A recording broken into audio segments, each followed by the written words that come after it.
Pay scale বাস্তবায়নে মির্জা ফখরুলের রাজনৈতিক বাধা। ভিডিওটি শুরু করার আগে যে সকল সরকারি চাকরিজীবী ভিডিওটি দেখছেন, দয়া করে ভিডিওতে লাইক ও চ্যানেলটি সাবস্ক্রাইব করে ভিডিওটি আপনার সহকর্মীর কাছে শেয়ার করে দিন।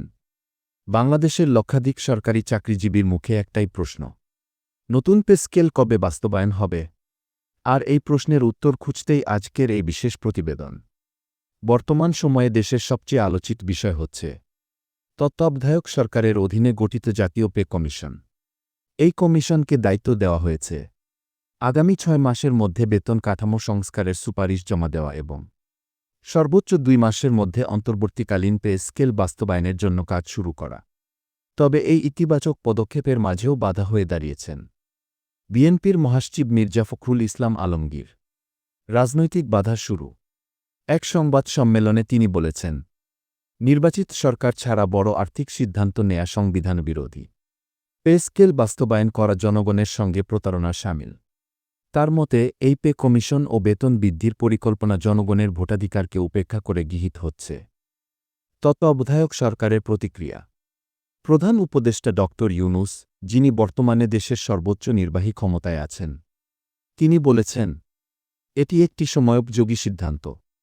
সরকারি চাকরিজীবীরা মূল্যস্ফীতির চাপে নাকাল। তাদের জীবনমান উন্নয়নে প্রশাসন দায়িত্ব নিতে বাধ্য। তার নেতৃত্বেই নতুন জাতীয় পে কমিশন গঠন করা হয়, যার অধীনে পে স্কেল পর্যালোচনা, ভাতা পুনর্গঠন ও গ্রেড সিস্টেম সংস্কারের কাজ চলবে।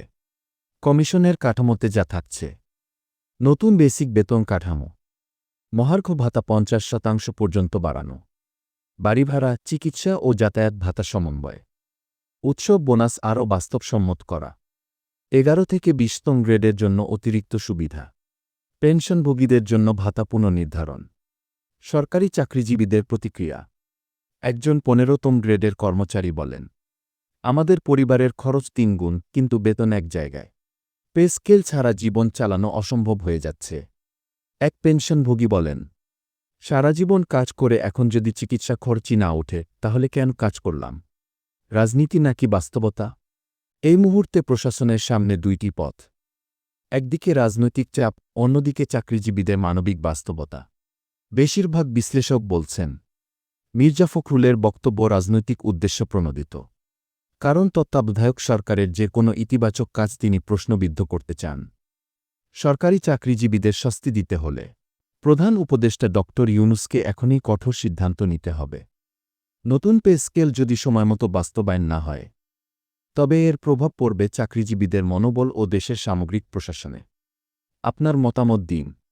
আপনি কি মনে করেন, এই মুহূর্তে পে স্কেল বাস্তবায়ন কি করা উচিত, না নির্বাচন পর্যন্ত অপেক্ষা করা উচিত? নিচে কমেন্টে মতামত দিন।